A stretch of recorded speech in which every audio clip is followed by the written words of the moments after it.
I wish every show was secret blank. Imagine like a cooking show, Ryan, Secret Bake Off. You don't know you're watching a Bake Off till like half an hour into it, and you're like, oh shit, that guy just made a fondue. The secret cook-off, or I honestly, you know what? The more I think about that already, the more I'm like, damn, he's gone to something. Like seriously, you could do like the secret car racing, like and have like a Fast and Furious kind of reality show. There you go, right there. And that'd be a hit. It'd be great. You think you're watching one thing, you think it's like a Young and the Restless type of soap opera, and then they just start baking and they don't stop. And by the end of it, there's a strawberry shortcake on the table, and everybody forgets what they were fighting about. Yeah, I'd watch it. Man, or like just reintroduce the Secret Garden, but the Secret Garden is actually like a historical battlefield that lives like in a time loop, where it's this battlefield that you go to every single time. That would be epic. That's the kind of stuff I want to see.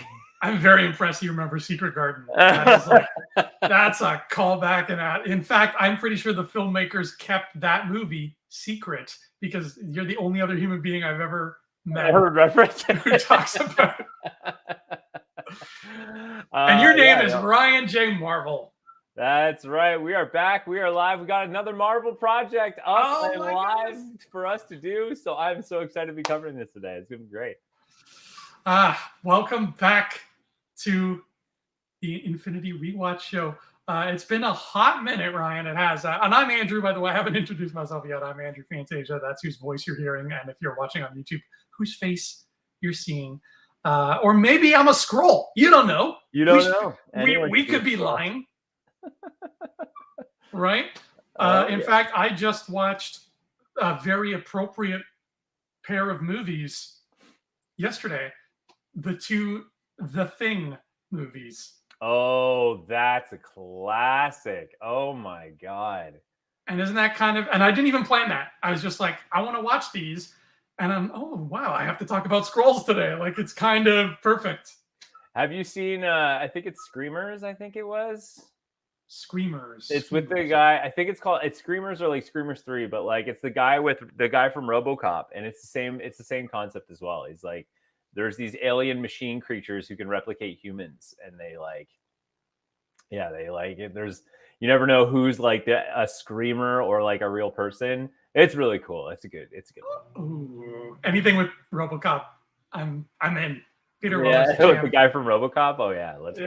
He's got a video game coming out. That's right. Can you believe that RoboCop game?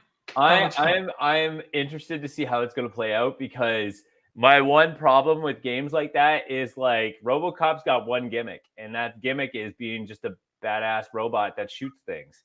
But that gimmick can run pretty dry, pretty fast.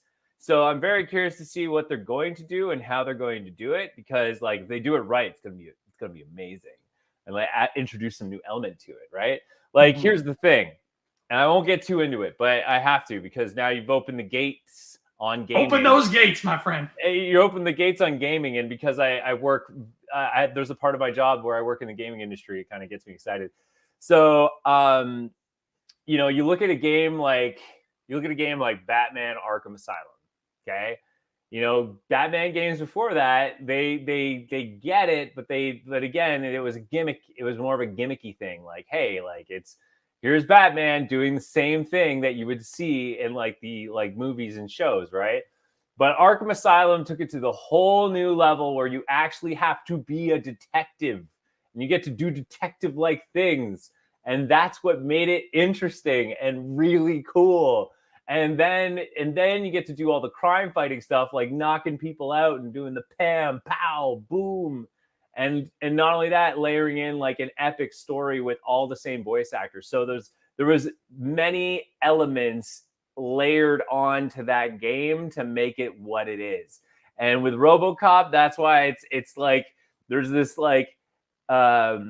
cautious excitement, because like if they can do what they did for Arkham Asylum and find some ways to layer in RoboCop, like what if you had to solve crimes?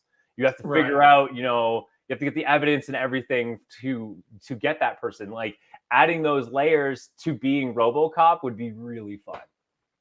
It is going to be a tough thing to adapt for gaming, The one thing that I saw that makes me happy is they kept that grungy 80s aesthetic. Yeah, Like the city looks style. like, right. It's a graffiti style game. The city looks just like it popped right out of, because they said the game is set between RoboCop 2 and RoboCop 3. Right. And it looks like it, man. It doesn't look crazy modern. So I think that was one of the wisest choices they could have made, is to put you in that atmosphere. Because Arkham Asylum, man, that atmosphere was like, that was, to this day, that's the coolest looking Gotham, maybe with the exception of the Tim Burton movies that we've gotten, is those games. I'll still go back and play it every once in a while, man, because it's just such a ride. It's such a ride. And like just like, oh man. Just so much fun. That's how you do gaming, in my opinion. Like that's how you do it. But speaking of that's how you do it, we going back to the Secret Invasion. Now this is interesting because we are now at an interesting juncture with Marvel, because we're in a new phase, and we just came out of what I would call an awkward phase. because to be fair, I feel like Marvel was introducing a lot of characters, but the groundwork in terms of pacing wasn't really there. Each movie offered its own unique avenue, as most Marvel movies should, and as most Marvel movies should do. But one thing I've learned from a lot of different shows that I've watched reviewing the subject, like Canadian Lad and New Rockstars and stuff like that. If you look at the original like phase leading up to Infinity War, there is like an aggressive pace underneath the movies, and it picks up speed and becomes more prevalent in the later end of the movies to get to the Infinity War and Endgame stage. So at this point, phase 4 is kind of like the aftermath, and all these events are not really as connected as they may appear. And so, we're kind of left with all these new chapters in a book that's not being well put to, like in a book that feels very disconnected. It doesn't feel as connected as it should be yet. And so Secret Invasion is interesting because Secret Invasion comes at a point where we're in a new phase. And we now have this interesting concepts that we're working towards.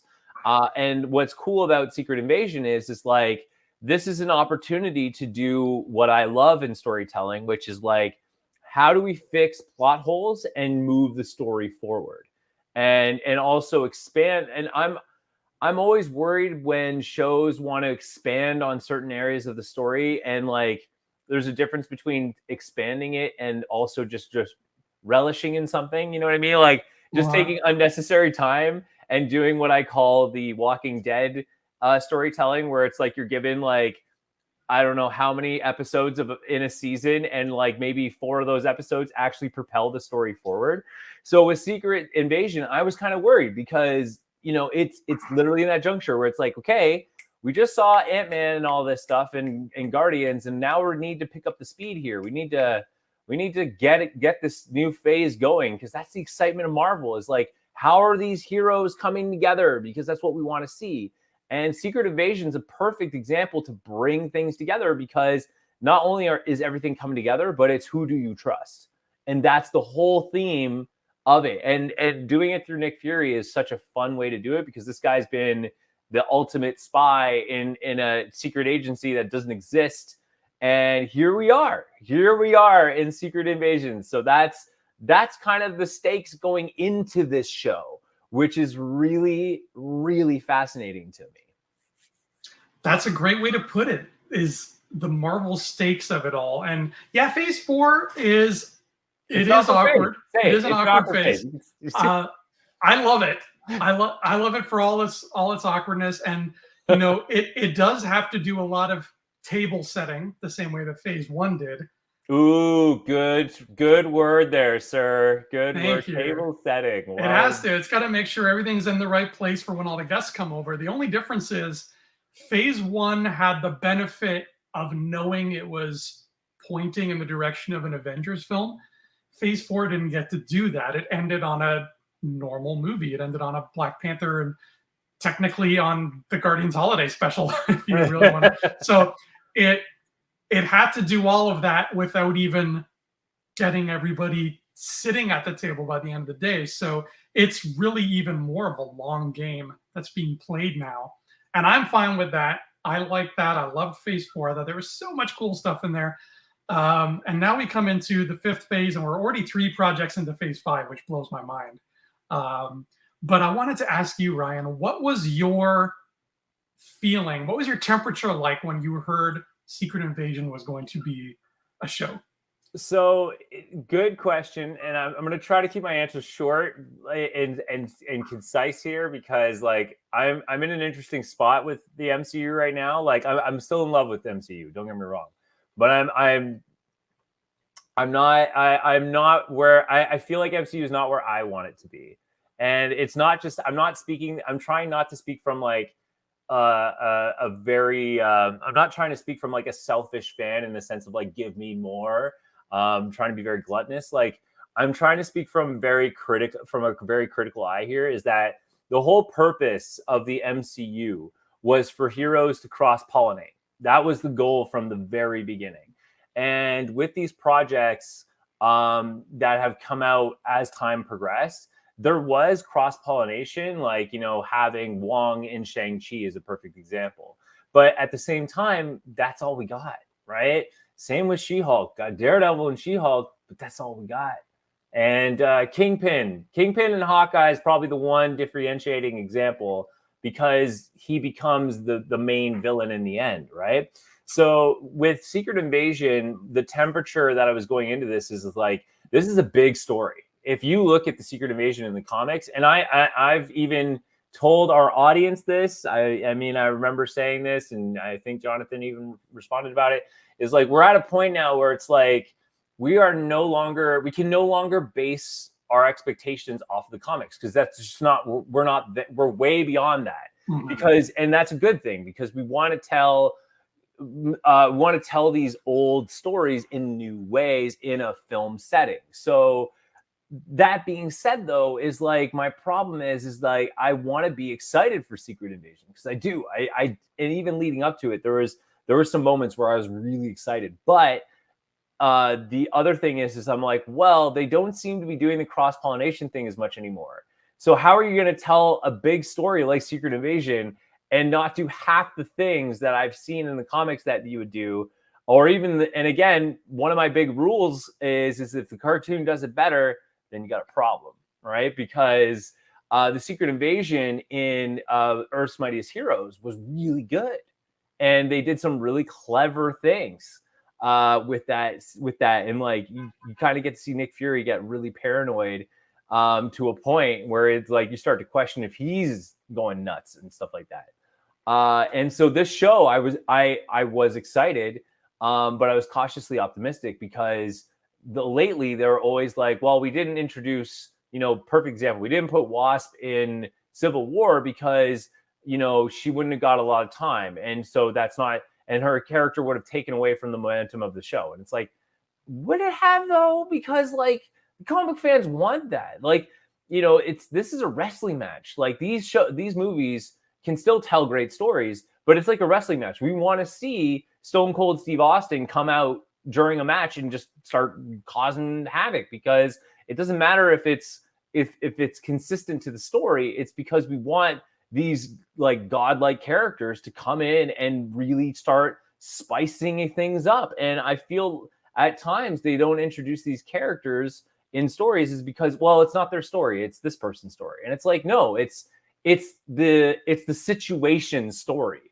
and whoever you want to throw in that can help move that story forward, go for it. Don't be shy to do it. Don't think that, oh, well, our new fans won't get it. No, that's the opposite of what you want.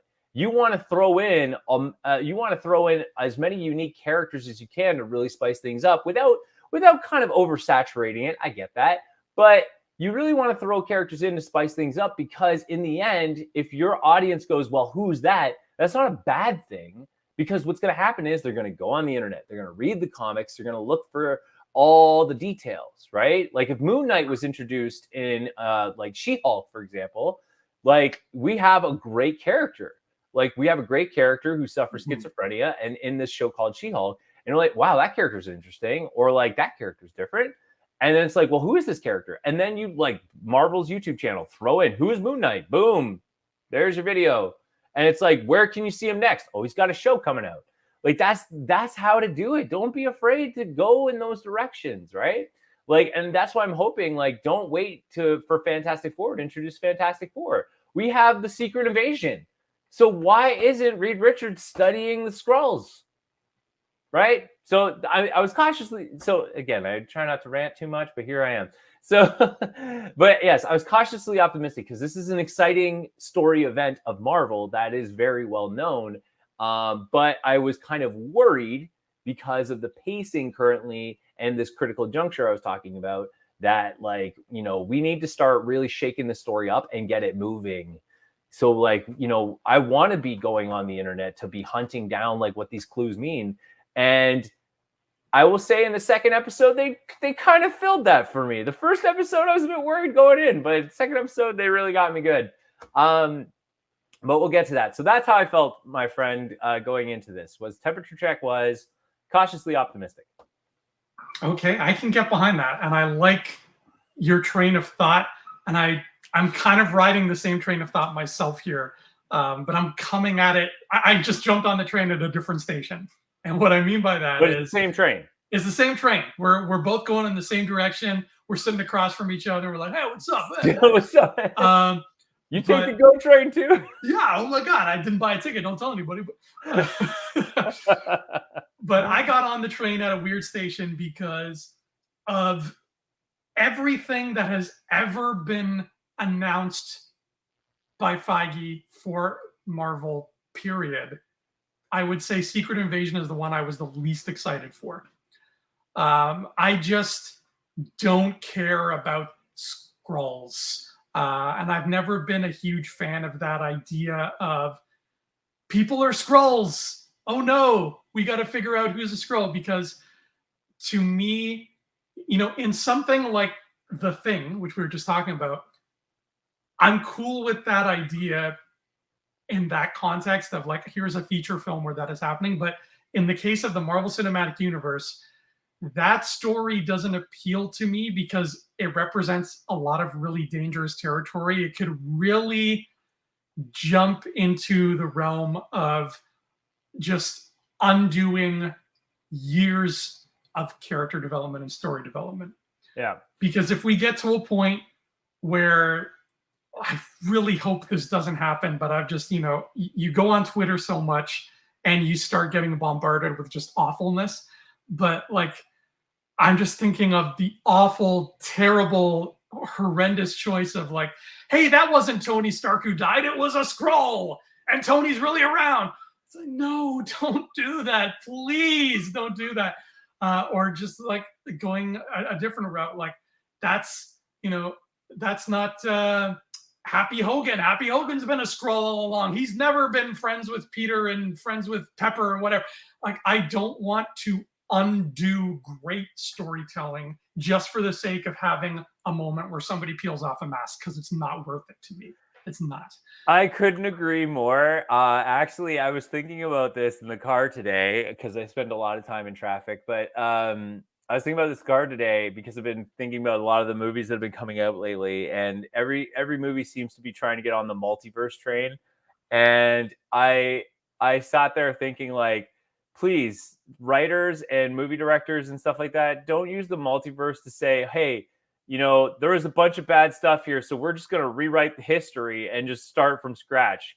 Because, like, you can take a bad moment and make it amazing. Like, all it takes is a different perspective to really change the narrative of a story that may not work one way. But doesn't mean that doesn't mean you need to erase its entire existence in order to start over again. You don't. What you could do instead is, and it's kind of cheesy to say, but like, if you've ever seen Wicked, which is the Wizard of Oz musical, and I know probably I can hear all the Marvel hardcores being like, dude, what are you talking about? But like, hear me out. They all love Wicked.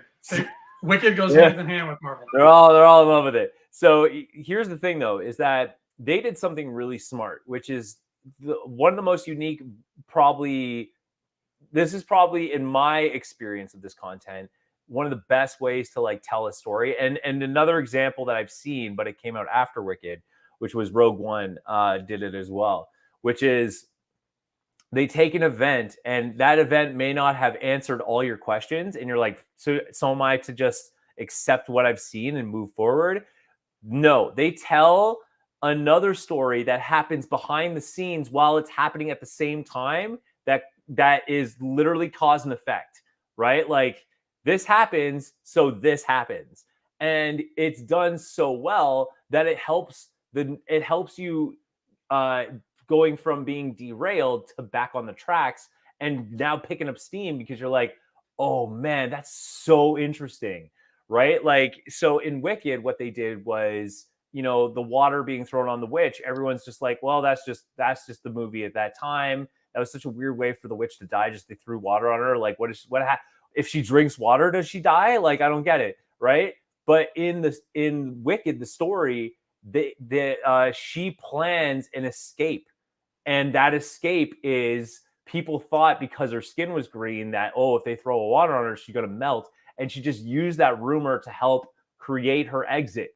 And it's so, the way they do it. And again, I'm just cutting right to the facts here. But like when they did it in the story, you kind of then get the whole picture.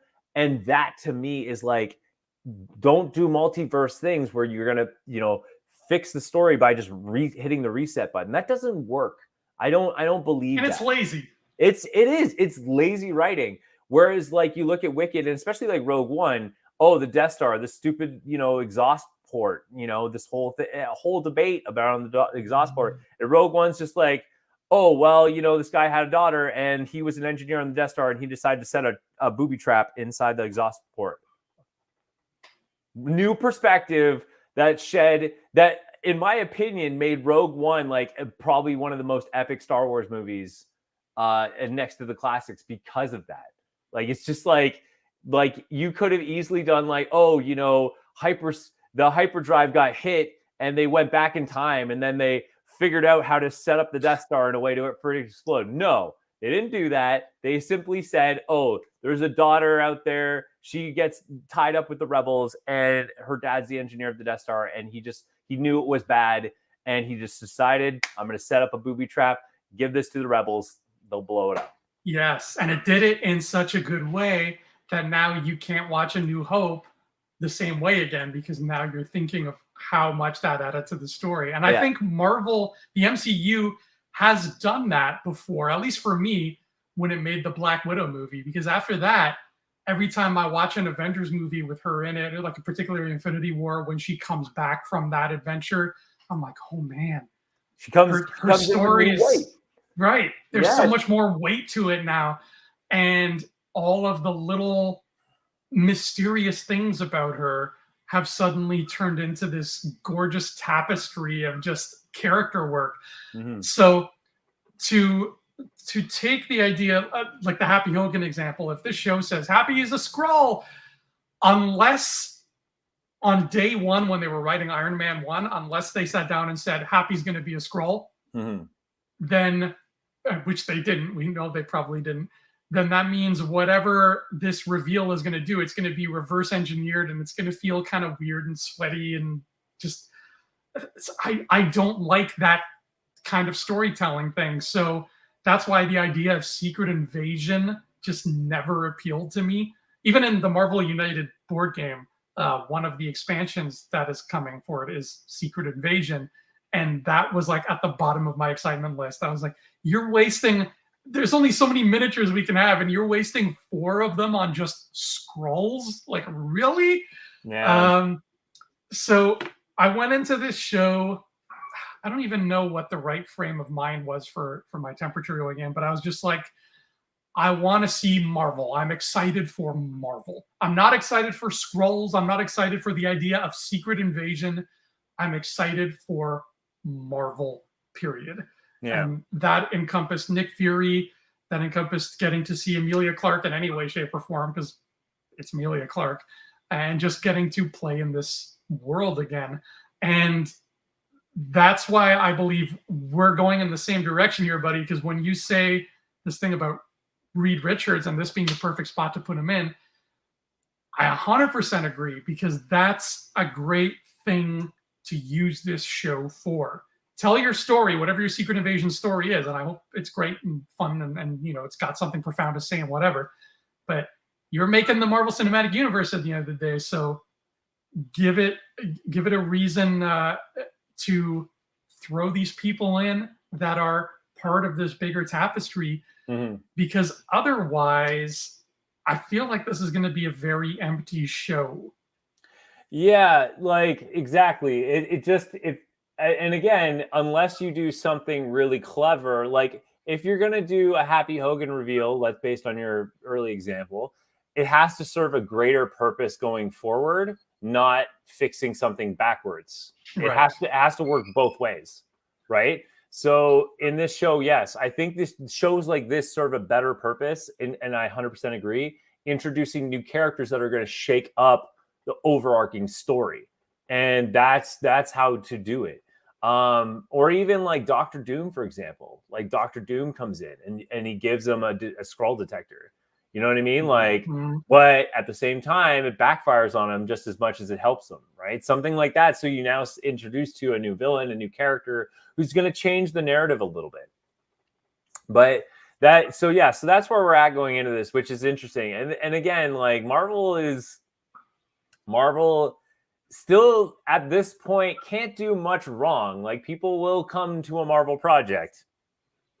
They will come. But that being said, I'm starting to see the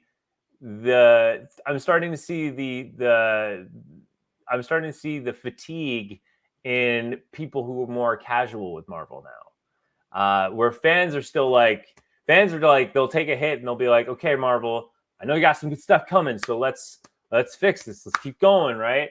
But casuals are starting to I'm kind of seeing the fatigue here. They're like, maybe I'll skip this one, kind of wait to see it, you know, later on, that kind of thing. So, but yeah, like that's where the show is at. And I think even our audience here, as you're probably listening to this, you may think the same, and let us know. Like you may think the same. Whether you let us know on the Rebel Scum YouTube channel or on Twitter, I do keep an eye on Twitter. I have seen the posts, but yeah, to me, I think it's interesting to see where Marvel's at right now, and I think they need to start doing some bold introductions and ideas to really get people back in the game, get back some skin in the game, get the debates going again. Because one small clue can take it so far. And it could be a name reference, it could be an image, it could be a dossier file, whatever, which they used to do in the older stuff a lot more in front of you. Let those debates go. Like you don't even have to answer the question, but you can at least start the conversation. It would be nice if you answer the question, but yeah. Yeah, there's a lot they could do to spread some kind of seeds. And yeah, that dossier thing, that's very phase one. That really takes me back. How many episodes is Secret Invasion supposed to be? Is it 6 or 8? 6. Okay, cool. So we're already 1/3 of the way there. We're not even at mid-season yet, but we will be. We will be next week. Next week we will be. We're covering the first 2 episodes today because I was in New York last week, so I couldn't watch it till I got back. Yeah. But my first note, just in general for the show, was Chris Bowers, who is doing the score, composing the score. The music on this show friggin' rocks, man. This is some of the best really good Marvel music we have gotten, from the theme song to just the song throughout, the action, the music set pieces. Like everything is really, the music just grabs you. It's so engaging. So Chris Bowers, that's a name I'm keeping an eye on from now on. Mm-hmm. Yeah, no, for sure. It's a great. I know this is great insights from you too. Is like the new blood they bring into these shows to create new dynamic sounds and feels of atmosphere is definitely something to keep an eye on. And I think the show does a great job of introducing kind of a I guess the word is eerie feel to the show, and it works in its benefit because that's the whole thing about the Skrulls is like they're familiar, but you can't trust them, right? Because they're someone you may know, but they may not be that person. So they may be a Skrull. So yeah, no, definitely the tone. Obviously, the intro with the AI generated experience is a little scandalous, I would say, because a lot of people are not happy about that for Marvel. But to be fair, Marvel is just coming out of overproducing too much stuff, and they were hiring a lot of different studios left, right, and center to do a lot of VFX stuff and everything. So I think the show is coming at a time now where they're slowing down a little bit, but still they're coming out of that stuff. So when AI comes out, of course, any new business is going to want to try it. And what better way to do it than to do it on a streaming series, as opposed to a movie. So do you think it's by design that AI is known to produce not 100% great facsimiles of human beings that unsettle people, and that's exactly what the show is about? Well, there's two ways I look at this. One, I look at this as just a business experiment of being like, hey, let's try using AI for an intro and see what happens, that kind of thing. But because if it went well, then it's like, how did Marvel do it, and how do they use AI to do it? But that's clearly not what happened, because AI is not in a good social space right now. But on the other side of the coin, from an artistic point of view, and again, it's all about shifting the perspective, right? The way I see it is just like, did a human do it or did a Skrull do it? Because like that's the feeling that you get, is like, wow, did someone do this? And that makes you think, well, who did it? And so I think that's the kind of how it's supposed to be served. Now either I'm smarter than I look, in the sense of like, that's a really good response, and Marvel could easily say, yeah, that's exactly what we did. But at the same time, who knows what they were trying to do with that intro? But I liked it. But you're right, the music was really, really cool, and they really set a cool tone for Marvel. And what I like that this show did right out of the gate is it sets a different tone than what we've seen before, and that's exactly what we need to be doing. Like, it may still have that Marvel polish where the colors and stuff kind of look similar to other movies, but the flow and feel completely different. And even the polish is subdued, especially in episode 1. Like, a lot of things are just steeped in shadows. The most Marvel polishy scene we've gotten was the episode 2 scene where the evil council meets, and they meet in that big, beautiful green room. That was just a feast for the eye. When I saw it, I was like, oh my God, color. Yes, thank you.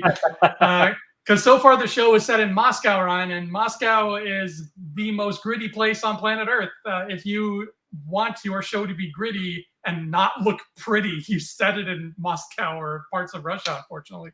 So like they really got down to the basics, and it looks Spartan. It looks bare. Everybody's in a bare room with just a table and a chair. And I mean, I guess that's kind of the medium kind of suiting what it's giving us, and feeding off that, because we understand that these shows are a smaller budget than the films. And I don't think any of the Marvel shows have looked as low budget as Secret Invasion looks. And I'm not necessarily saying that as a negative. It just is what it is. Samuel L. Jackson is probably the most expensive property for Marvel in that room, because he's just a really well-known actor that people like, so he costs money. Everything else in that room is like, there's a gray wall and a chair. Secret Invasion. Secret Invasion. It all takes place in one scene. Yeah, no, I agree. It's definitely, there's some interesting moments, but again, it doesn't feel, I mean, it looks low budget, but it doesn't feel that way, because it fits the narrative of what they're doing. And so we kick off the first episode of like a spy versus spy kind of thing, and we get to see good old, what's his name, Everett. Everett Ross, yes. Everett Ross, thank you. That's the last name I was looking for. So we get to see Everett Ross, but they have this thing. The guy's like, got got the sketch thing going, like, oh my god, you know, I know that there's these shape-shifting aliens and they're everywhere. Like that's exactly the narrative I was hoping for with the Secret Invasion. Is like you really want to stir the pot, and like, you know, you can't trust anyone, like anyone. And it's not like you go outside, you got to look around every corner. It's like, no, which is even scarier, is like anyone you talk to could be a Skrull. And so, but the other interesting thing I got to say about this show too is that you know, this goes back to fixing storylines and narratives. And I got to say, the Skrulls narrative wasn't quite strong for me in Captain Marvel. I mean, that movie had a lot of potential, but definitely the Skrulls did not do as well as I hoped them to. They kind of got Disney, what people would define as Disneyfied, in the sense of like they were nerfed. Like essentially they're just these refugees, and like, you know, they're quirky, and you know, like they're just trying to find a home. Like, you know, that's as simple as that. When if you look in the comics, like these guys have been at war for a long time, but they got some dirty tricks. Like they can shapeshift for one thing, and then they create the Super Skrulls for another thing. So they get crazy with genetic modification. Like the war between the Skrulls and the Kree get really out of hand. Like the Kree even go to Earth a long time ago, and they start experimenting on humans, and that's what kind of kicks off the Inhumans. So you know, is that, you know, the Inhumans are a result of the of the Kree messing around. So and then the war gets to a point where they start like trying to build like hyperdrive jumps things, and that could destroy the Earth with the Sentry robots and everything. So it gets pretty out of hand. So, but for them to start in Captain Marvel with just messing around with memories and being shapeshifters, and in the end they're just victims. Like there's a way to make them appear as victims, and make characters in the show feel that they're victims, but make me go, no, hey, you guys got to wake up. They're bad. Don't do it. Right. But that's what you want. You want investment. And for me to make them, if you're making me just feel generally bad for them from the get-go all the way through, then I'm not connected to it. I don't care that they're the victims, because if they're already portrayed that way, I don't need to see it that way. Like I need to see what really makes them the victims. And so coming into the show, you know, Talos has now, you know, he's, you know, been working for Fury and trying to help him with all the spy versus spy stuff, and like trying to keep the Skrulls under wraps. So in the end, I'm kind of like, okay, let's figure out, this show is a good opportunity to figure out what's really going on with the Skrulls. So episode 1 did a good job of kind of introducing that. And what I'm going to say too is that what's really awesome about the show is most of the Skrulls we've been introduced to pretty much are characters from the comics, and some of them are really key and interesting characters that are not currently seen that way. But if you play it out, if it plays out certain ways, they will then this will be one of the first big shows where having knowledge of the comic books is going to come in handy, because certain characters may play exactly into the events that cause the Secret Invasion to go the way it does. So on that note, tell us about Gravik. Gravik. Oh boy. Okay, Gravik. First of all, the guy who plays him sounds exact. If you close your eyes and just listen to him talk, he sounds just like Clive Owen. Yeah. So Gravik is kind of interesting, because Gravik is he's kind of like a how do I say this? He's kind of like a Princess Veronki type of character. Like he's kind of like he is a general. He does become a general. So, which is interesting, because that gets into episode 2 a little bit there. And Gravik is again, he knows that he can bring the Skrulls Earth as their home. So that kind of already plays into where the comics is kind of gonna play into. You know what I mean? Like Gravik is the guy, one of the instruments that help drive the Skrulls into believing that Earth is like the prophecy of their home, and like in that you know, it's their right that they get it, because they're the superior species. So that's where Gravik comes into play with the whole Skrull thing there. Cool. Okay. And But we've there's one that's really interesting that I'm interested in looking for called I think it's Pagon or Pagon. Pagon is played by an actor named Killian Scott, and he is the most important Skrull to keep your eye on because it's him who gets killed first, turns into a Skrull in public, and that causes the public to realize that the Skrulls have invaded Earth. and which one is he? The one that Emilia Clarke recruits, and she's like, "You're the new guy." No. He's kind of the right hand of Gravik. He's like the lead, one of the lead guys. Okay. Is he the guy who came in first time we see Gravik? He's like sitting, stirring a cup of coffee, and then some guy comes in and talks to him. Is that Pagan? That's him. Cool. Okay. So his name is either Pagon or Pagon, and he was posing in the comics. He was posing as Elektra, and he gets killed, and then he becomes the Skrull, and then everyone's like, "Holy crap, Skrulls are real!" And then that causes everyone to lose their mind. Yeah, and then there's another Skrull.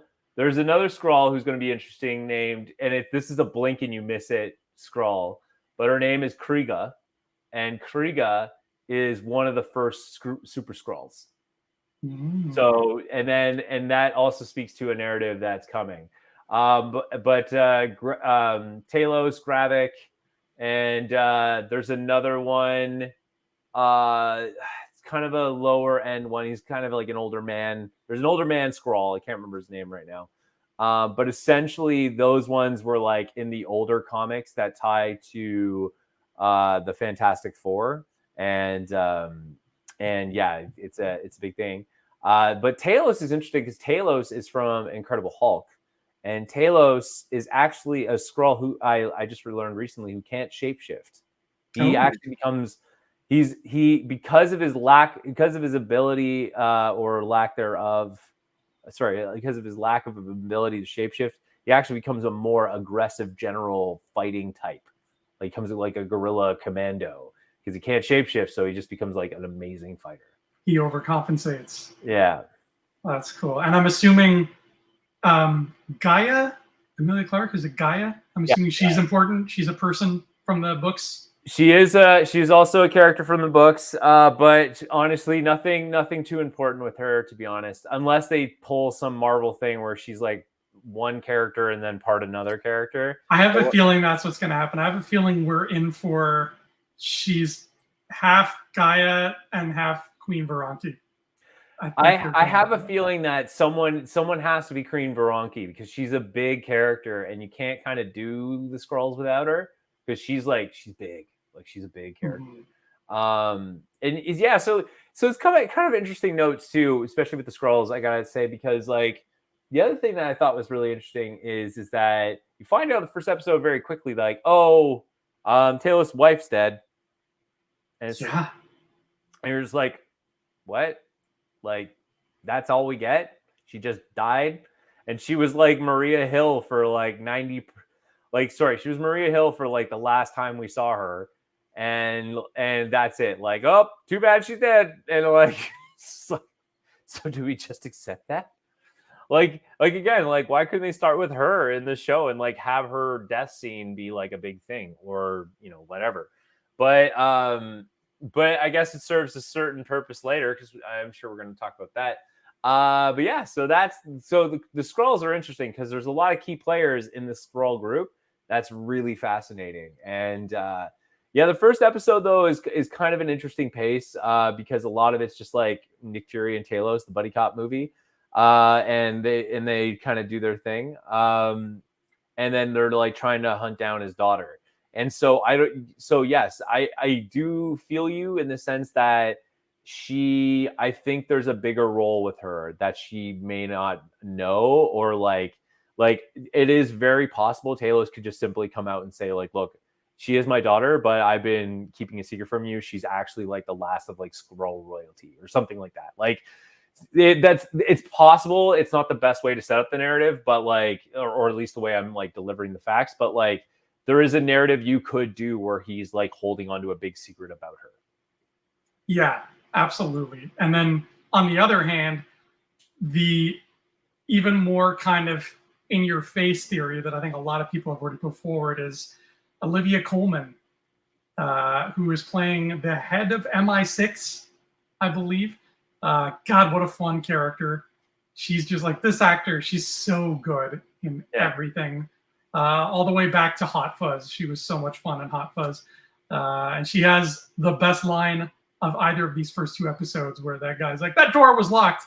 And she says, yeah, and yet I still got in. So what does that tell you about me indoors? She is a fascinating character, actually, because her last name, if you didn't catch it, is quite a big one. Her character's last name. I did not catch it. Her character's last name, first of all, her full name is Sonia Fallsworth.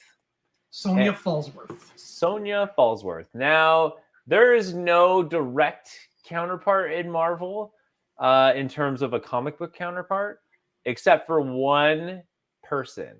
Now, her character may not be a comic book character. She's a new character.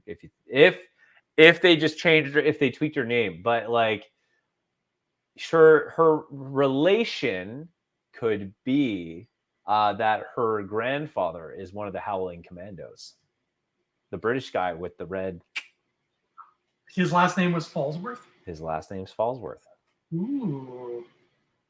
Okay. So that could be the guy that's like, I beg your pardon. Yeah. Yeah, he was very British. Yeah. I feel like that could be just a fun little Easter egg they threw in, because she is supposed to be heading up MI6. So if that guy went on to have like a big illustrious career in British intelligence after the war, and then, you know, it just kept his children and now his grandchild, whatever. So that could be just a fun little thing. But she's definitely, I don't know, I get the sense like they're trying to make us think she's a Skrull. So I don't know if it's too on the nose, but I feel like if anybody on the show is going to be Queen Veranke, it's going to be her. Could be as well. Could be as well. I mean, the James Fallsworth has a son, and his son's a big character in the comics because his son is Union Jack. And oh, cool. And I know the writers, Kevin Smith did a series, an interview with the writers of Marvel that were like the big writers for the Russos. And they were saying that there's a writer on the team that's always wanted to introduce Union Jack, and they just can't figure out how to do it. And they may have done it. I don't know. They may be able to do it in the show, but I don't know at this point yet. I doubt it. But at the same time, it's just her last name does play an interesting, interesting thing to it. Well, again, this is the perfect place. If you're going to introduce Union Jack, here's your springboard. This is where to do it, right? Yeah. Nobody was clamoring at the gates of Kevin Feige's house saying, please give us Frogman. Yeah. But at the same time, what better place to throw him into the mix and make him a part of the MCU than She-Hulk, right? So Union Jack fits with this. Do it. Put him in there. If he lands, you can throw him in more stuff. If he doesn't land in whatever and he's just there for this show, fine. Right? Yeah, I'm okay if we never see Frogman later. If he fails now, he could be a cameo later. You don't have to like just can him there. Exactly. Yeah. So we might be in for, and like you said, we don't want to sound like the whiny fans are like, give us cameos, because that's not what we're about. We want good storytelling first, absolutely. But this is a shared universe at the end of the day. Don't wait until, the movie comes out in 2026 to introduce us to the Fantastic Four. Give us a reason to be excited for them. And that goes for all these other characters, right? If you announce 5 months from now, you're getting a Union Jack show, everybody's going to be like, what the hell's that? So who the hell's that? Right? Yeah. That's why we got Echo and Hawkeye, because otherwise I would have been like, what's an Echo? Why should I care? Yeah. So this is the place to do it. Give us those big, I say cameos, but that's kind of the wrong phrase for it. But give us those character introductions and that mix of Marvel stuff, because that's what we like to see, baby. That's it. No, that's exactly it. We love to see that. And the thing is too, yeah. So like throwing these characters, but again, is a great character call out here. Is like, are we going to see her call out her like grandfather potentially, and like who's a Halloween Commando? The Spider-Man did the same thing. The principal was the grandson of one of the Howling Commandos as well. So it's like, let's see more of that. Yeah, let's go.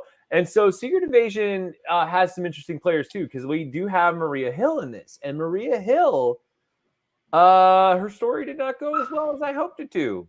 She did. She died.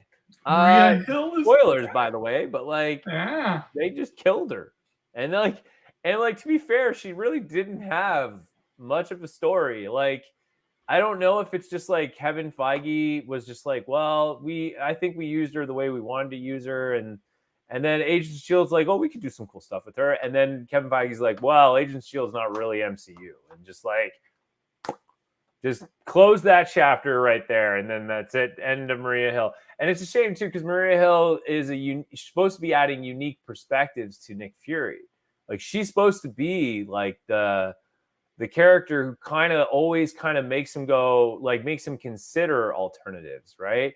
Like, her in Avengers 1 was a perfect example.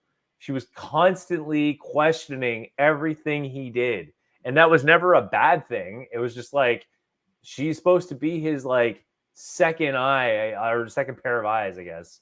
But but yeah, it was just like kind of like, okay, like, I guess that's it for her. Yeah. Avengers 1 was, I think that was like peak Maria Hill. Yeah. And was that the first time we ever saw her? Yes, it was. Wow. Okay. So that was her first appearance. Wow.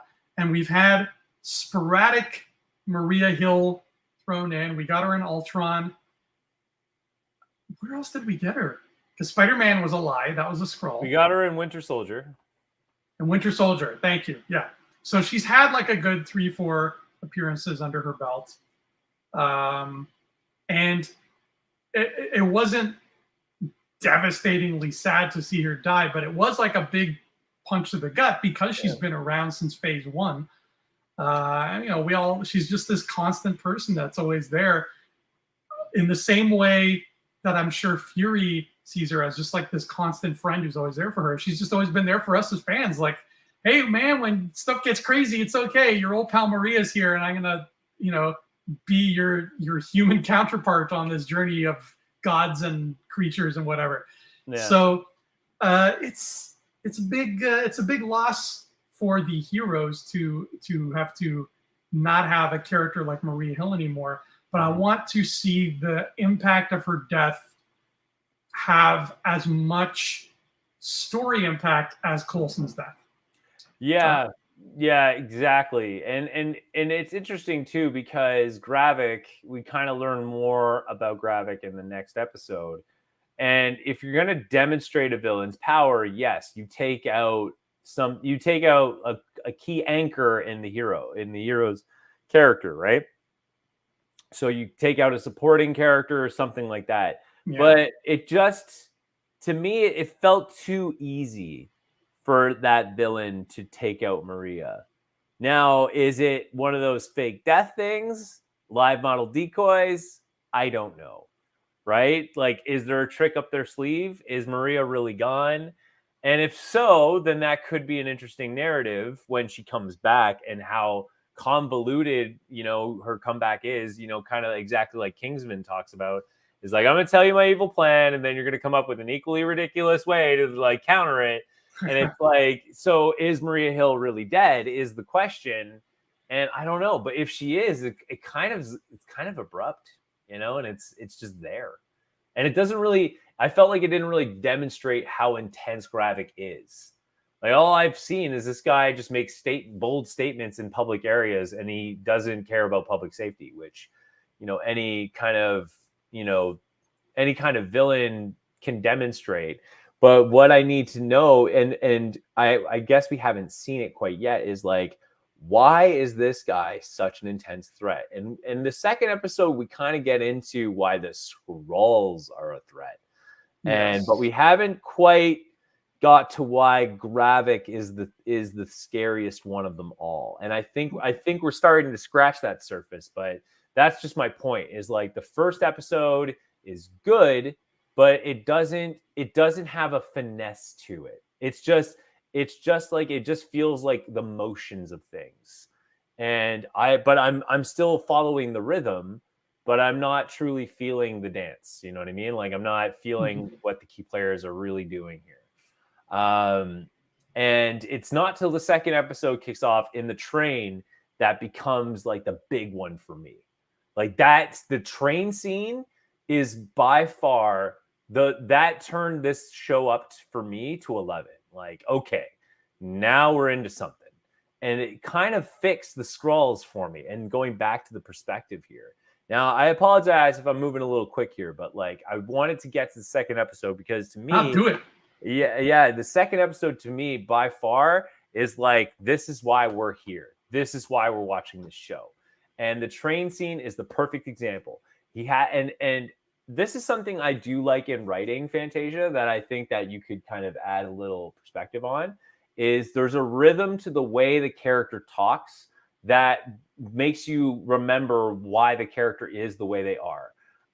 And Nick Fury, one of my favorite scenes is when he talks to Cap in the elevator, and he talked about how his grandfather used to run elevators, right, and how life was for him. And then on the train, he uses the same storytelling to connect with Talos, and he's like, and he talks about taking the train and you know, and the racism he dealt with back then. But what opens up the story on Secret Invasion is he goes, we played a game, you know, tell me something I don't know.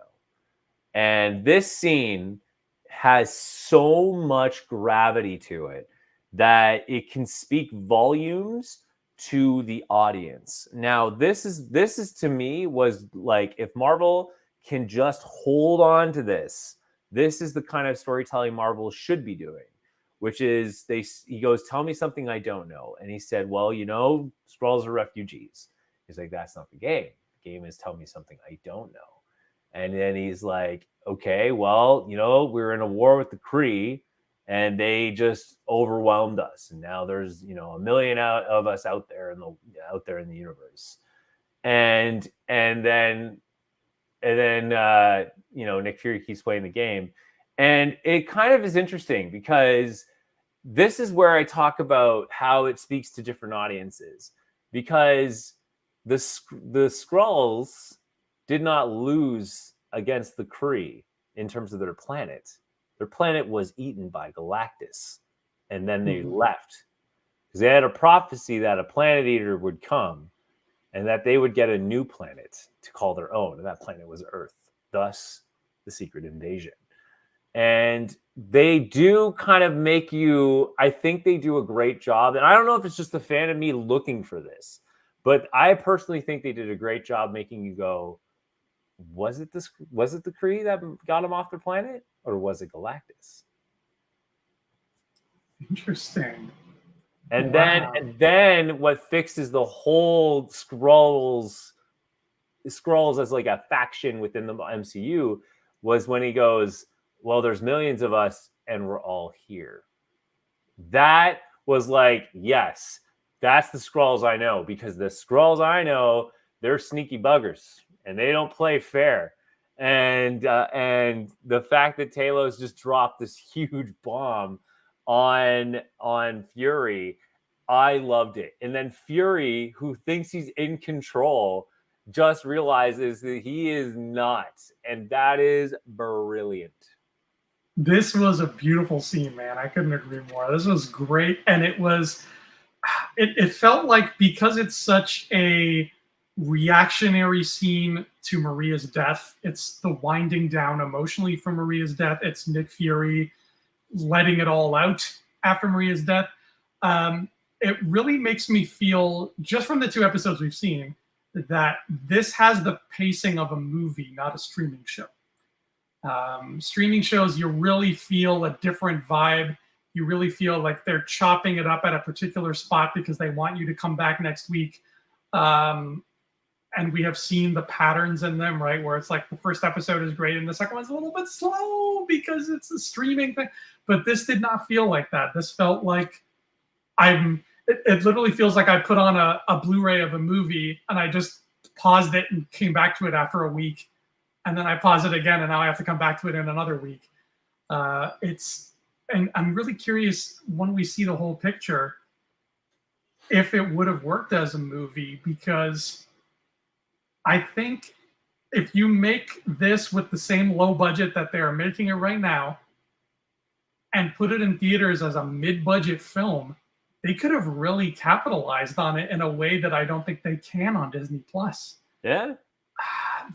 Streaming is a tricky situation right now, and it's really an unsustainable way for the industry to make money. But it's too early to call. But right now, it really feels like this is a movie that we just keep pausing. And that train scene was brilliant. I loved hearing about Fury and his mom. The way he described the food that his mom packed sounded amazing. I love whenever characters talk about food, and I'm just like, oh, that sounds good. I want some of that. Great character development. Yes. So good. I love seeing the softer side of Fury. This show is really up front and center with the softer side of Fury. I love his bromance with Talos. We watched Fury for so many movies and shows. We've watched Fury interact with people like Coulson and Tony Stark and Captain America. And we really get the sense that he's always in and out of their lives. But this is the first time we've seen just Fury having a true, honest-to-goodness friendship. And it's just so pure and so real. And there's nothing, like, we feel like if there was no invasion happening, if nothing bad was going on, if the world was totally fine, these guys would still be bros and they'd be hanging out all the time. Right. So it's a really cool new type of relationship that's kind of rare in the MCU. It is kind of rare in the MCU, but again, yes, I agree with you. The streaming world's a bit difficult, but I think it's because it's tackling an audience that's non-committal. Some people don't have times to go to the movies anymore and spend 2.5 to 3 hours in one spot, right? Where it's easier to just sit and digest something for an hour and then come back to something later. Now, of course, people, once they like something like a show, they will binge it. Like, they will digest it as quickly as possible. Mm-hmm. But at the same time, yeah, it's just a really interesting way. But that's the thing. I don't think streaming is doing exactly what it promised to do from the beginning. Aside from shows like Stranger Things, really.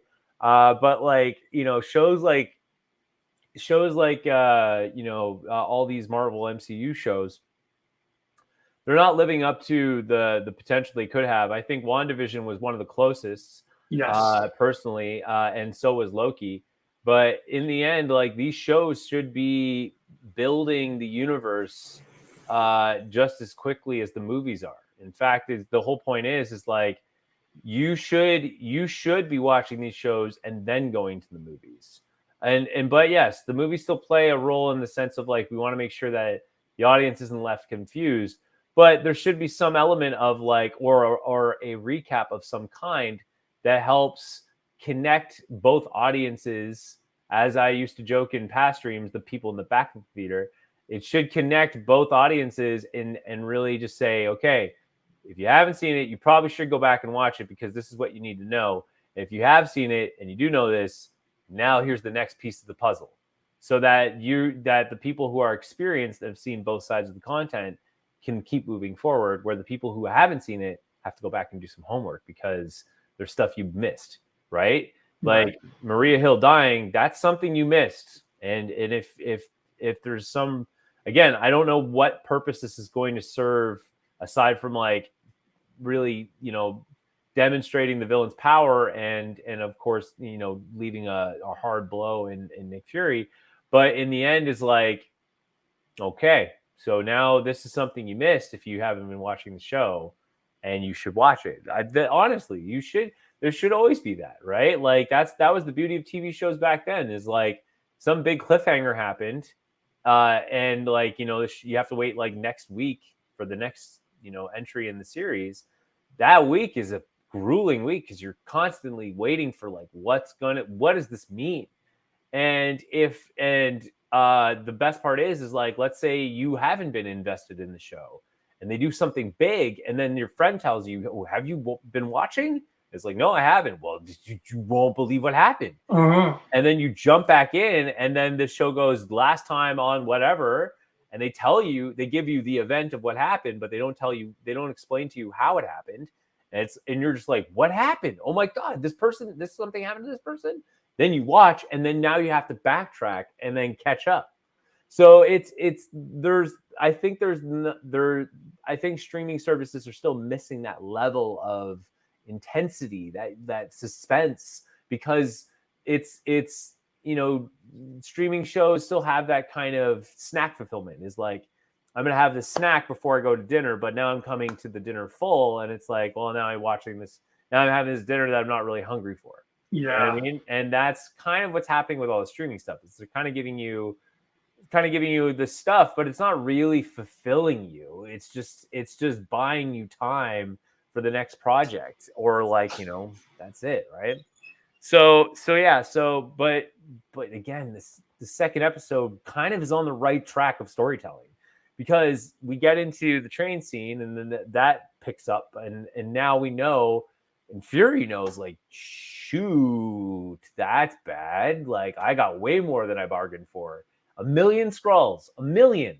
That's a lot. And then they can shapeshift and be key players in any world government, which is nuts. And it's exactly what's happening. And then the next best storytelling element in the MCU, in Disney's world here is that, what does he do? He calls up his boy Rhodey. Now we're cross-pollinating. So now we're adding that extra layer of superhero element. Rhodey is a perfect character that you can sprinkle in and drive the story forward, which is he works for the U.S. government, and he's a big role in the U.S. government. And he goes to him and he's like, look, this is bad, and I'm asking for your help in this. And Rhodey's like, yo, you're sketch, man. Like, Shield is sketch. I can't help you. And then Fury tries to connect with them on a personal level. Like, look, you know how bad things are. This is the time where we need to stick together and trust each other. And he's like, I can't trust you. So Fury goes out on his own. And so that story so far is serving so well, and it's really picking up speed. And then the best part is that, that helps with the Captain Marvel story, which is that Fury goes, okay, look, like, we have Captain Marvel going to help, you guys find it. But while some of you are here and you guys can shapeshift, why don't you become spies, and you can help us save the world. And it's a great Uncle Sam moment of like, just like, I want you to help me, and I will stay committed on my promise if you help me on, if you stay committed on yours and help me. And now they're feeling betrayed. So it's like, okay, all the stakes are now in the right place. All the characters, like you said, the table is set. And now I'm hungry for dinner here. I want a good meal, because now the Skrulls are in the right place. They're right. Their story's in the right place. And Nick Fury's is exactly where his character needs to be and how he needs to be challenged, which is the world he thought he was in control of.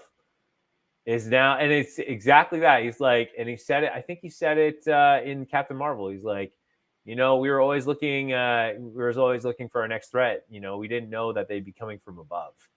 Right. And then the perfect part is that when Avengers happens, he was technically prepared, based on the story of Captain Marvel. He is technically prepared because he knew that they would be coming from space, and he has the helicarrier and the whole 9 yards. And then the Avengers, and the Avengers could be a good way to prevent threats that are way beyond their ability to handle. So now Secret Invasion comes down, and then the first thing is like, why don't you call your friends? And he's like, I don't even know if I can trust them, which is huge. And this is a perfect spot to put Fury in terms of storytelling.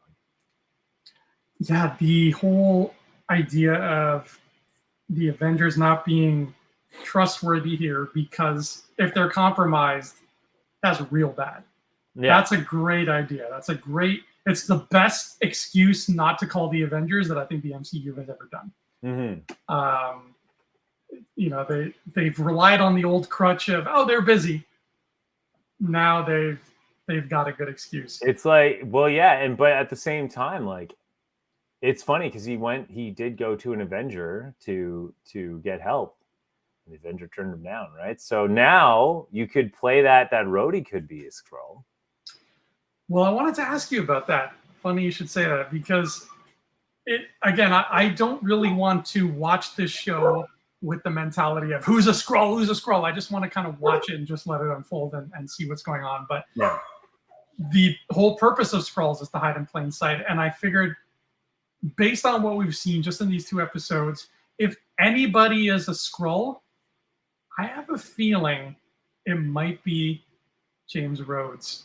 And I wanted to run this by you and see what you think, because just based off what we saw here, it felt to me, and maybe I'm missing something in the canon of Nick Fury and his relationship with the other characters, but it felt to me like he was way too hard on Fury. And I don't see a reason why, when I look back at the past Marvel stories. Like, Fury was around, he was helping, then he gets snapped away, he's gone, I get it, he's absent. So then he comes back, and he's up in space, and I get it, they might be ticked off that he spent all his time up in that space station. But I feel like Rhodes has always been a cool voice of reason. I mean, we've seen him teamed up with Tony Stark so many times, and Tony Stark is always never the voice of reason. So Rhodes has always been the one to say, let's not let our emotions get the best of us. Let's keep a cool head and figure this out as intelligently as possible. Let's make the right choice here. That's always been Rhodes. So for us to now jump to this point where he's in this restaurant and he's like, man, I don't trust you. I'm so upset at you. I hate you. Go away. I'm not going to help you. In fact, you're fired. It's like, dude, what did I do to you? Like, we were friends. Like, what happened? I get that. I don't know. Isabella's doing a cameo here. She's a Skrull. She's a Skrull. I can tell. Hi. Hey. We're talking about aliens and who's possibly an alien. And it might be you. An alien? Oh, God. Yeah. Ooh, one of my clients, his last name is Kirk, and I really want to call him Captain Kirk really bad, but I can't. But I'm like, I'm gonna find the time and I'm gonna do it. Just call him Captain and just like meet him halfway. Yeah, just be like, hey.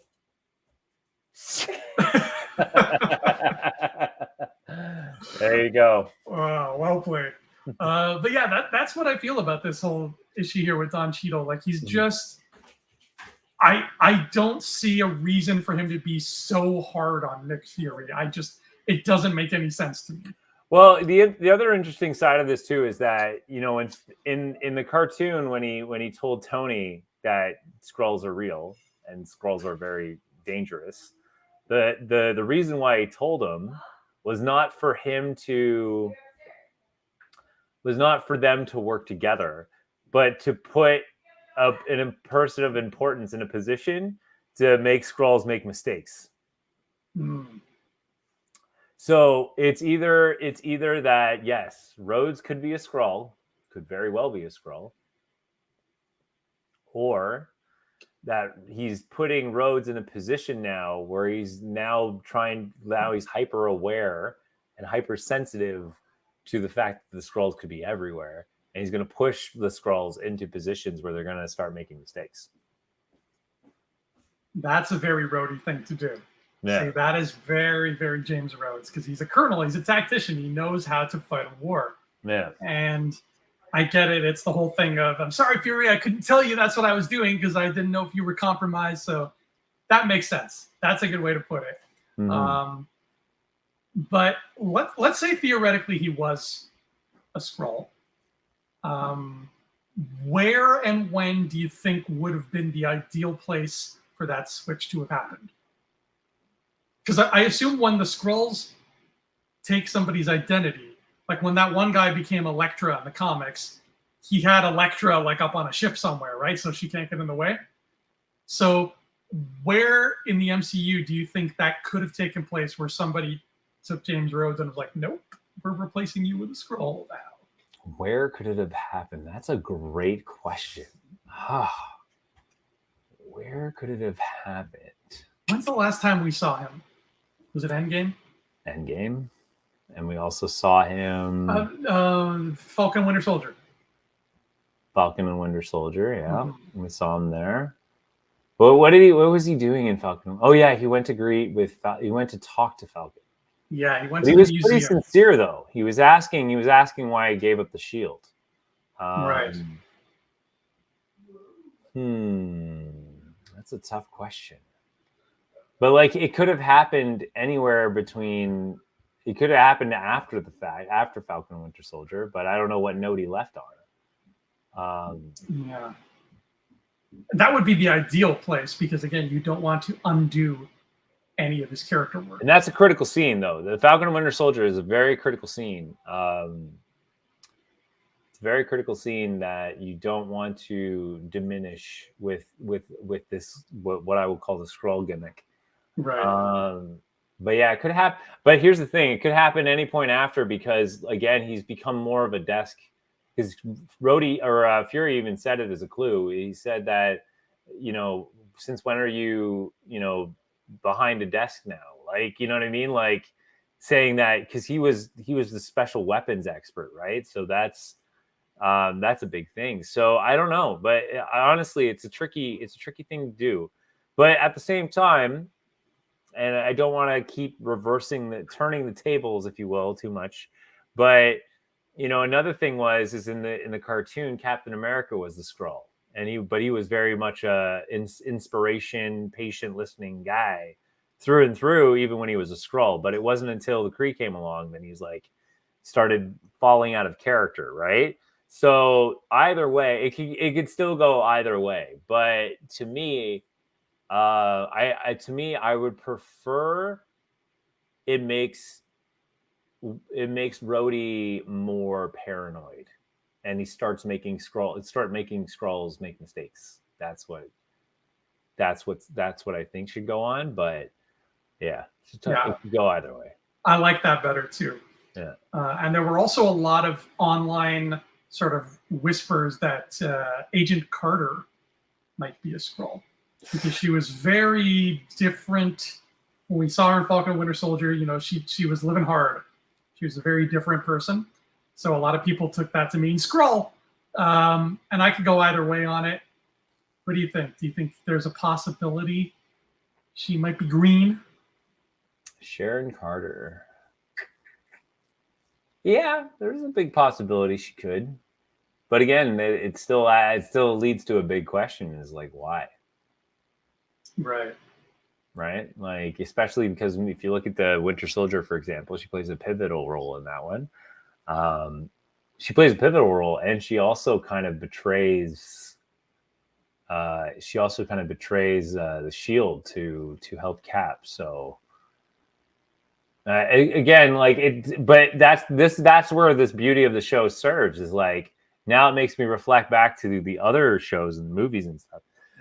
And it makes me go like, okay, where did I see this character last? And like, where will I see this character next? You know what I mean?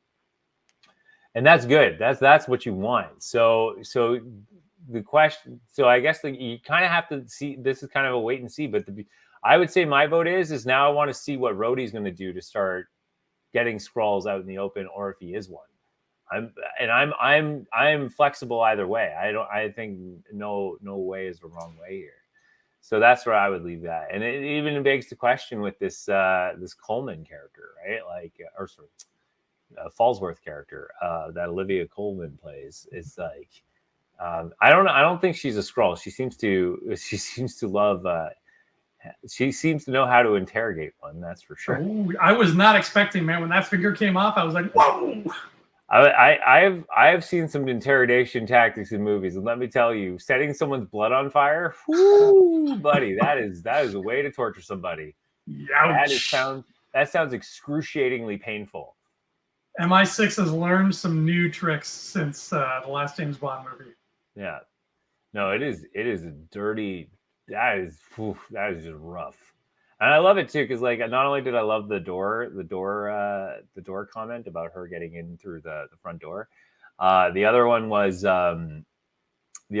like, where's the exit? Knowing that she'd have to make a hasty exit. Oh man, but again, what I liked about it too was like subverting expectations, because I'm like, okay, so she's obviously going to do some type of torture method, or like pretend to be intimidating with the scissors. Nope, yep, she just cut the Skrull's finger right off. I was like, okay, wow, we are not playing around in the show. We are going straight to facts here. Let's go. Let's get some facts here. And they showed it, and it was like pretty visceral too. Yeah, and she's holding it in her hand. She's like, well, we solved that one. Like, I was like, oh, yeah. And again, this is a perfect example of demonstrating the character. Like, this character is a no BS character. Like, she is there to get information, and that is exactly what she's going to get. And which leads me to the big payoff here in the show already, which is bringing up the story towards Super Skrulls, which is huge. There's so much fun you could have with that. This is also, again, like, don't stop with like Rhodey on the path of cross-pollination here. Like, if you want to start introducing mutants, now's the time to do it too. Skrulls love mutants. Like the nature of the show too, or the nature of the story rather. If you're going to do a story where it's like who is a Skrull and who's not, you want to cast as wide a net as possible. Don't just limit it to like Nick Fury and his government buds. Yeah. Like, make us question, like, is Kamala Khan's mom a Skrull? Like, really throw that net out there. Yeah, exactly. Or is even Kamala Khan a Skrull? Like, why not? Right? But yeah, it's just like, exactly, cast a big net. But the Super Skrull payoff was huge. I think that was a big step forward, because everyone's looking for the next big MCU nugget, if you will, and that was a big one.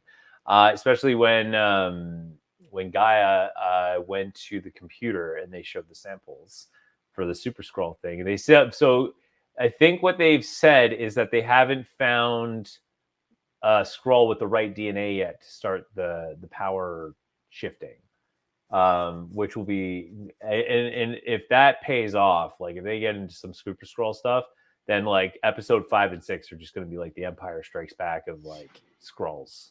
And I'm all for it. Like, I want them throwing their powers around like nobody's business. Because then another good reason why you need a superhuman level response team to deal with them, right? There's no way Nick Fury's going to be able to do it in time or deal with them. So who's he going to get? And it, as great as it would be to be War Machine, like, bring in She-Hulk, right? She's got she works with the government. She's green. She'll green. Fit in, kind of. Yeah, exactly. So, or Shang-Chi, like, bring him in. Like, that would be fun to do, right? Like, because like he's clearly teaming up with the Avengers and stuff. So, so the DNA sample sequencer showed 3 samples. One was Groot, was a sample of Groot. 2 was a sample of a frost giant beast, which is interesting because there was a frost giant beast that landed in Earth, by the way. Yeah. If you watched, I think it's if you watched the first one, or even the second. Sorry, it was the second one. Dark World was when the monster gets lost in Earth. And the third one was an Extremis, which is Extremis. Yes, Iron Man 3. So that's, they had 4. Sorry, because they also had Cull Obsidian. So yes, that's right. Yeah. So so that was a big one. So, which is interesting. So the only concern I have with that is because the famous Super Skrull, I can't remember his name, but is the one who has all the powers of Fantastic Four in one. Mm-hmm. And my concern is that if you do the math here, you have Earth, water, fire. You have Earth, water, fire, and technically air, if you think about it. Because Cull Obsidian is kind of more of a earthy character with, and then Groot is like clearly Mr. Fantastic and kind of the stretchy arm, watery thing. Frost could be, kind of a playoff, but you know what I mean? Like, it looks like they're substituting what would be the primary ingredients to make the Fantastic Four character into the Skrull guy. Right. So that's kind of sad to see, because it's that MCU narrative now just taking over in terms of like, you could have done Fantastic Four here, but now it looks like you're doing, just whatever. That's a good observation, man. I never even thought of that, of them using that as their Super Skrull thing. I was a little busy being distracted by the fact that the computer guy I was using was like 47 years old. Yeah. The Skrulls, they got a lot of power, but I think they're still running an old Tandy. They haven't bought a computer in a while. Those 4 ingredients, I wonder if they're going to play it that way. And I can totally see them, especially with the Groot thing, because Groot visually, you can do a lot of things with him on a Super Skrull. And Extremis was right up there with it. So I think you might be onto something here, buddy. This sounds like it makes sense. And I hope if they go that route, fine with a Super Skrull, but I hope I hope there's still an episode of the show where they're like, hey, Dr. Richards, get that sample in here so we can check this Skrull out. And that's all they need to do. Like, they don't, like, you can even show them for like a split second if you want to, but like a name drop, like that was the thing. Like, I loved in Winter Soldier when they name dropped Stephen Strange, right? Like, they just name dropped him.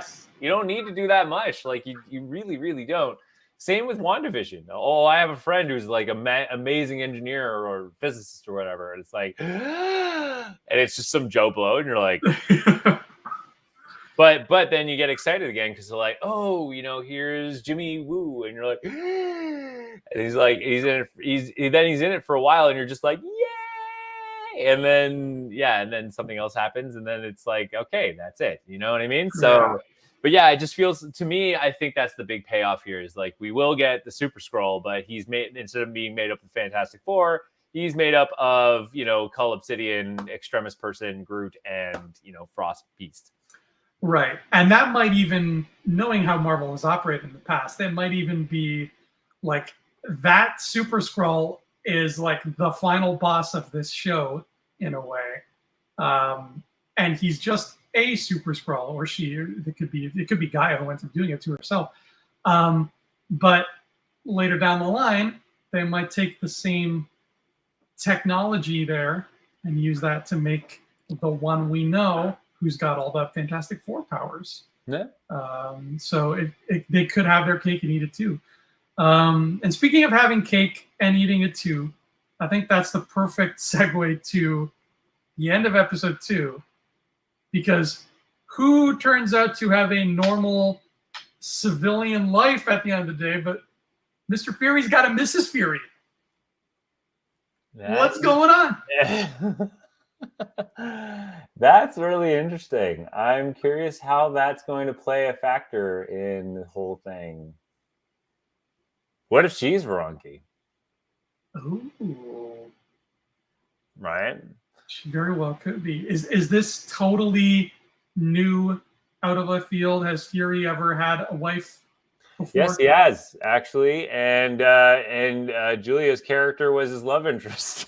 Ooh, I don't blame him. If Julia Louis-Dreyfus was in the room, she'd be my love interest too. Yeah, no, she definitely her character is like a love interest in Nick Fury, but Nick Fury has had many love interests throughout the comic books, but not that I know of that's a Skrull, which is really interesting. So we don't know if this lady's a Skrull.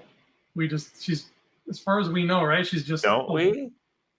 Is she? Because I thought when the kitchen scene came, she had the Skrull face and head, and then when he came in the room, she like changed her.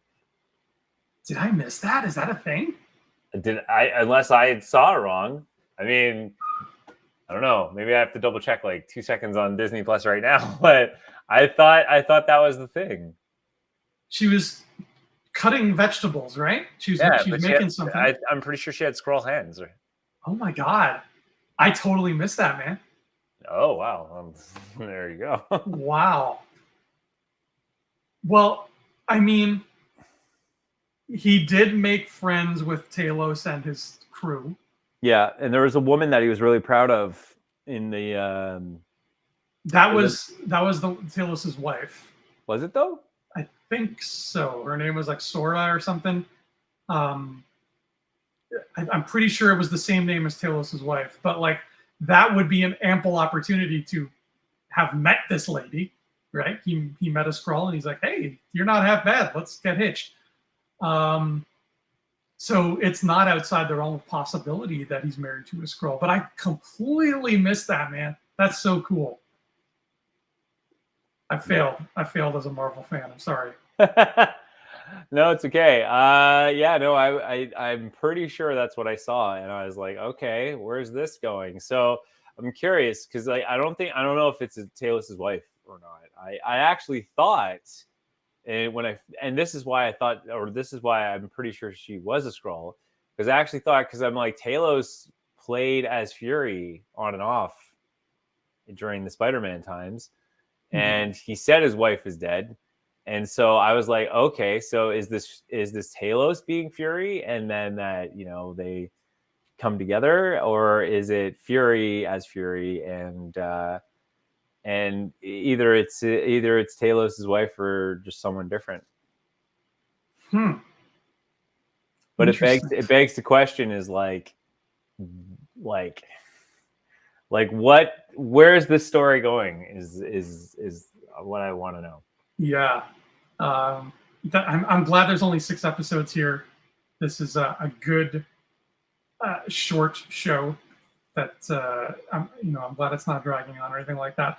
I say we hold off on coming up with a tombstone for Maria Hill until the show is finished, because I feel like you're right. This is too sneaky. Everybody here's a little sneak, so I'm not gonna. What do your eyes see? I know I'm not gonna believe anything until I see it. She didn't turn green, but still, I don't know. But Ryan, do you have any final thoughts on Secret Invasion so far? Honestly, like I said, I think I'll leave our audience with the one big thing that I said throughout the whole thing, which is episode 2 really got me like teeth sunk in here, because now I'm like, Skrulls are where they need to be. Fury's where he needs to be in terms of his story and his growth, and now we have new characters, and Gravik's shaping up now to be a good villain. But again, he's not quite there yet. But we're cooking right now, and I'm curious to see what's going to come out of it. Yeah, I feel you, man. Gravik he's getting there right now. He's still in that weird Tony Montana phase where his whole thing is just, I'm cocky. And he just sits like this. People can't see if they're just listening to the podcast, but I'm trying to sit like cocky Tony Montana with his arms around 2 women. So we'll see how Gravik evolves as we go on. This show is still, in my opinion, the least interesting thing that is on the Marvel docket, at least for now. Next week, they could totally throw me for a loop, and it might become the most interesting thing, and I would welcome that wholeheartedly. But I'm still intrigued by what's happening here, and I want it to matter and I want it to, in phase 4 and even phase 5 with Quantumania, Marvel has really played the long game with its breadcrumbs, and I love that, and I don't want to complain about it, but I do want to start seeing some short game breadcrumbs. Like, I want what happens here to matter in the Marvels. Like, I really want it to matter as fast as it can, because we've had our waiting time. The water's starting to boil now. Let's get hot. Right? That's it. That's exactly my point. Is like, is this a building block, or is it just is it just another showpiece for something completely different? And I want it to be a building block. It's like, let's go. Let's see where this takes us. It'll all tie into Ahsoka. Oh, there you go. Ahsoka's a Skrull. Yeah, you heard it here first. Skrull. I heard it. I did it. Ryan, where can the people find you when you're not a Skrull? I've been kind of hopping from social media channel to social media channel lately. You can find me on Rebel Scum Podcast. But actually right now you can find me on youtube.com/Expert Zone. That's where I'm publishing YouTube videos every week, usually around Thursday. And you can find me here on Rebel Scum Podcast and on our sister channel, Digital Charcuterie. You can also find me on Twitter and Instagram at Andrew Fantasia, but mostly you can find me still at home playing Tears of the Kingdom, because my God, that game is pretty much flawless. And Ryan, I don't want to brag, but I killed my first King Gleeok the other day. So I'm not sure what that means exactly, but it sounds like an epic achievement for sure. And it was something. It was quite a fight. It makes me want to play it, but I don't know if it's a commitment I can make right now. Do it, I promise.